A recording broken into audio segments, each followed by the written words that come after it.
Okay, if you guys want to continue on your.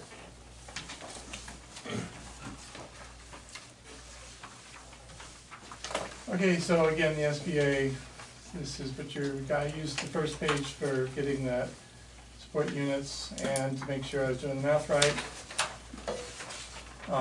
Second page is how we do our math, figuring out the average allocation for instructional. Do you guys want me to explain more about that? You just add up the allocation according to the state, and then you take that sum and you divide it by 17.5, which is the number of full-time individuals the state is employing for instructional staff. And then the pupil, it's the counselor and a nurse, and add up the allocations for them, divide it by 1.1, gives you 37,291. And then using the back page tells us how we get, how much money the state is giving you guys to pay teachers and counselors and nurses. So that's our math.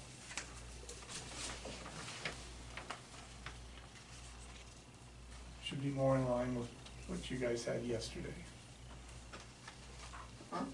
I've given them a current salary benefit apportionment sheet for the people who have moved over and down, and with the staff that is left. So it's changed from that. But the front page of that actually does compute just what you said, the average salary. That second page, this one right here, will do the same thing that they have it currently.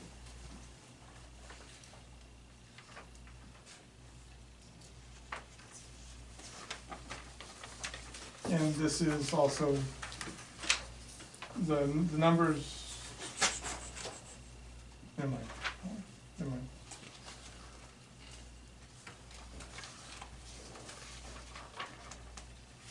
Do you guys have any questions about how we do the math?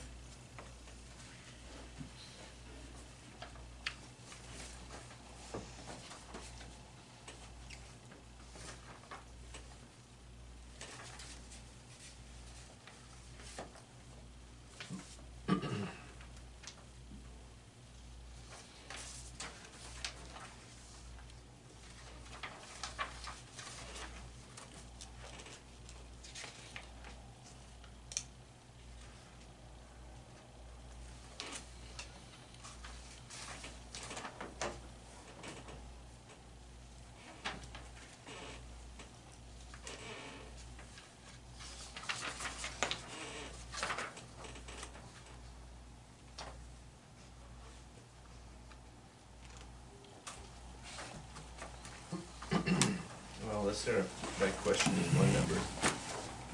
You're non-certified. The information here is dated back to February 15th of 2018. Like I said, what we're going off of here, we're taking off the first page is 16.3, and it's the way I made sure I was doing my math right. That's what I did. The only number that didn't use my calculations off that first page is the 16.3. The amount of money that we're using for budgeting purposes, we're looking at actual salary, the actual total salary for non-certified at $577,664. Now, is the difference here based on where you are at February 15th, 2018? And this is more in line with this stuff here is, we got the latest from the state that. And he's talking first page. Oh, the first page? Yeah, on non-certified. Non-certified? It says like 311, 439. Be the third column, second from the bottom. where it says actual total salary. Non-certified, 311, Yeah. so, not, The number we're looking at is 577,664. there's a discrepancy there. I'm just trying to figure out or understand where the difference is. It's quite a substantial difference. Well, one is projected and the other one is where they were As of in February. January 29th, Right. when this Yeah. was printed out. Okay, yeah, and that would account for it, Yeah. okay. Yeah.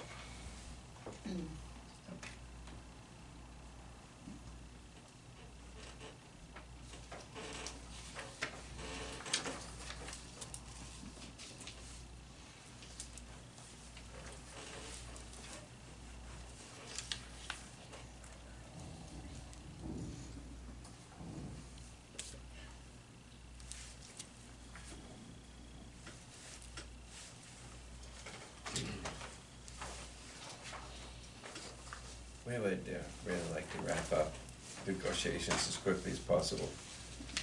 So, in terms of coming together, we need to consider two pools of resource. One is the amount of money that we have coming from the state for salaries, and the other is what it costs us for benefits, medical benefits, and insurance.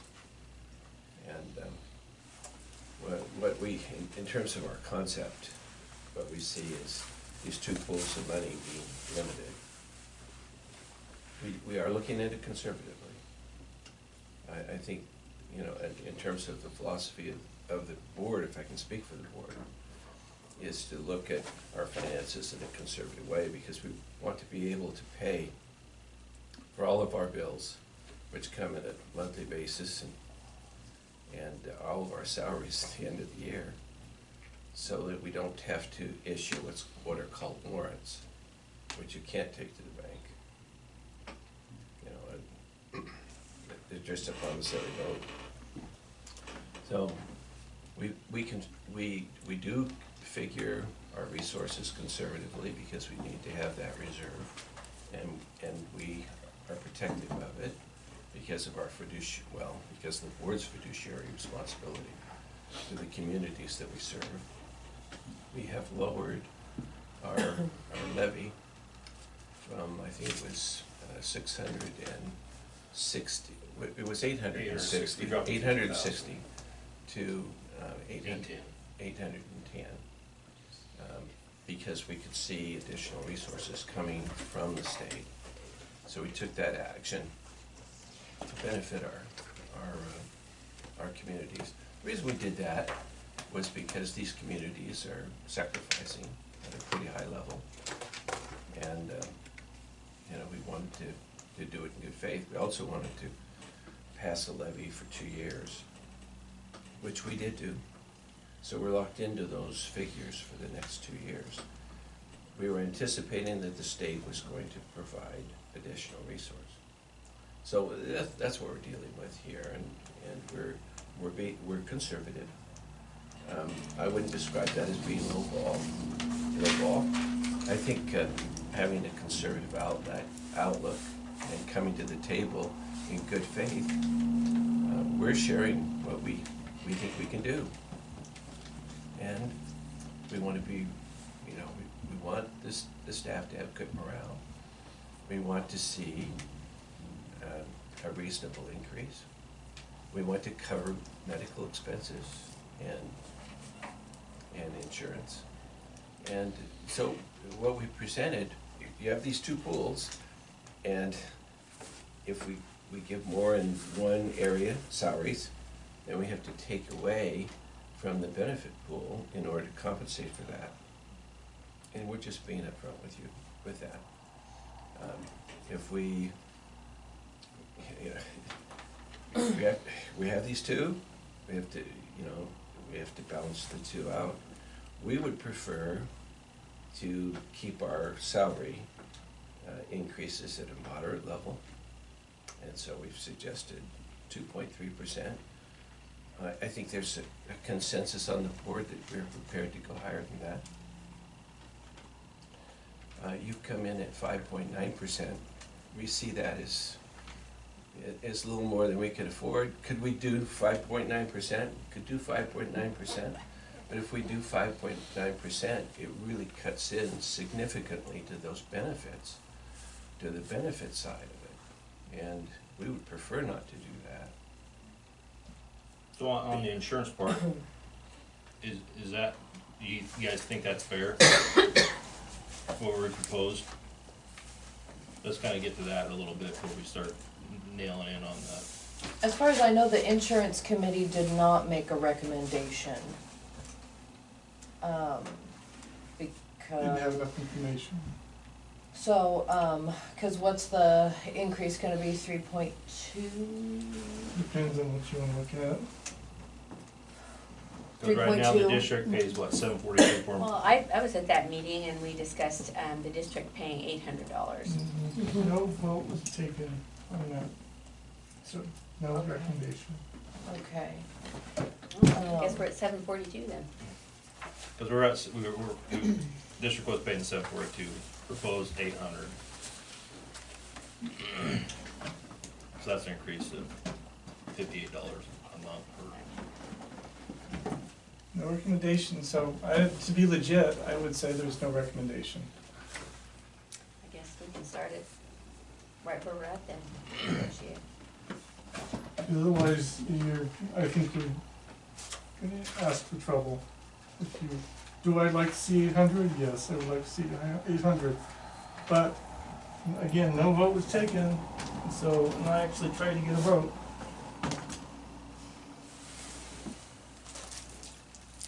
So you can't negotiate on the insurance then, or what? Well, Negotiate for the insurance, I was going to, are we getting kind of the cart ahead of the horse here? We're changing lanes. Well, we're trying to get, that's okay.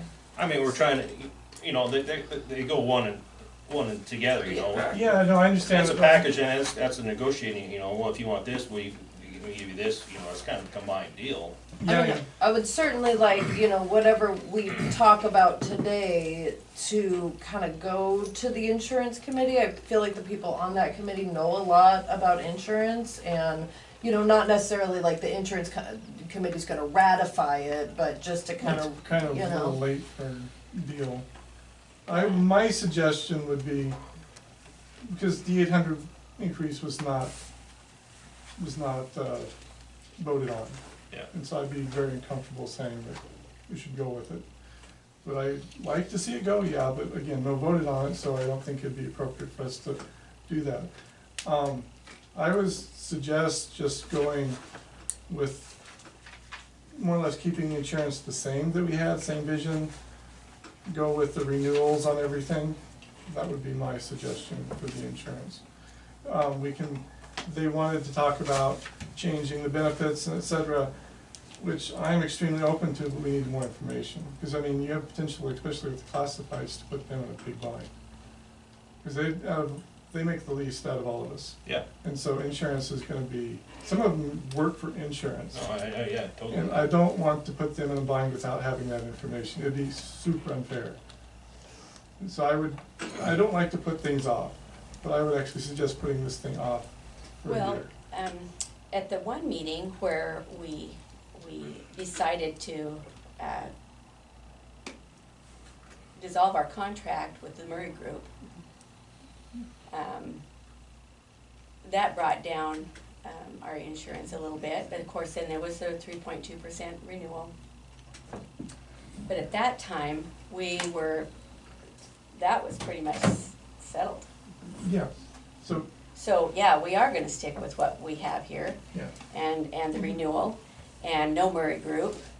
And the one thing that we were discussing, and we discussed it last year, was to raise the district level a little bit, to help relieve the pool some. And also to help people and encourage people to go onto an HSA, if that works for them. Because then if the district moved up to 800, they would have Benefit those people. about $96, $98, close to $100 a month that could go into their HSA. I'm not arguing with that. No, it's not arguing, No, I know, but I know, it's a point to move forward. Yes, and I would definitely agree that something needs to be done. And there's nobody there that was, at the committee meeting, that was arguing against that.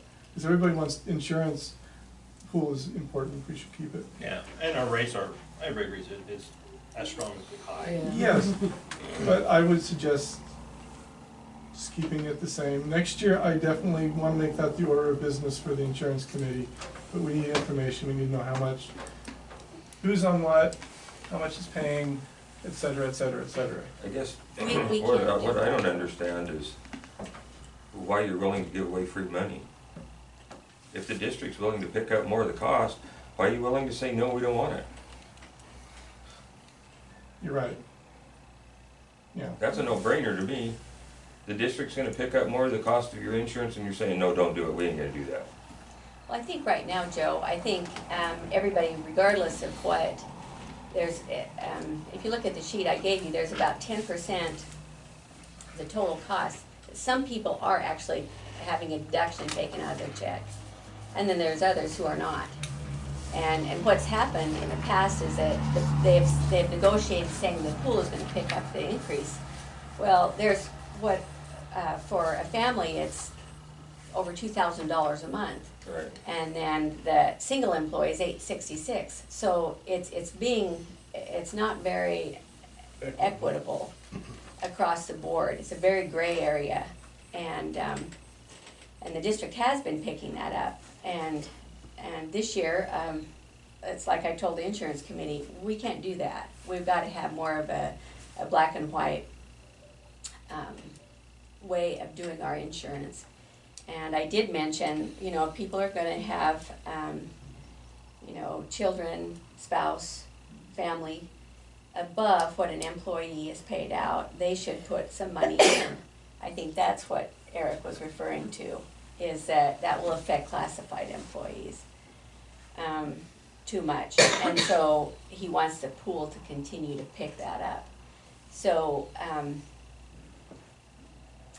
assuming that the district would give more money, put more money in, you have a sheet in front of you that gives the percentage of what, and the numbers of just what it's gonna look like in September. Yes, things will change because people have an opportunity to open enroll. They can change their benefits to family, they can change to go off family, they can do whatever they want, and that is their individual right. And that's HIPAA rules that will say you will never know what each employee chooses for their policy. That's HIPAA, that's very private. And so I can give you totals, I've given the board totals to look at. You can look at the percentages, there's a dollar amount that's coming out of the pool. You can share that with this committee, with the negotiations committee if you want. But there's a lot of dollars there as well, so.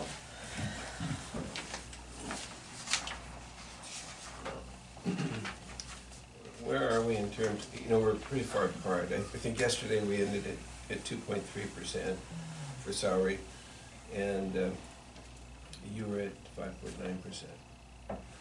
So what we need to do in say the next 20 minutes or so is see if we can come closer together in terms of, and come up with realistic positions instead of, you know,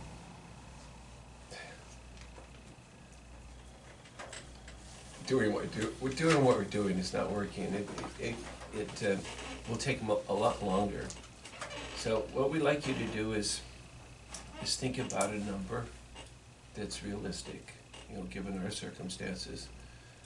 We're certainly coming to the table in good faith and want to give you a creditable raise,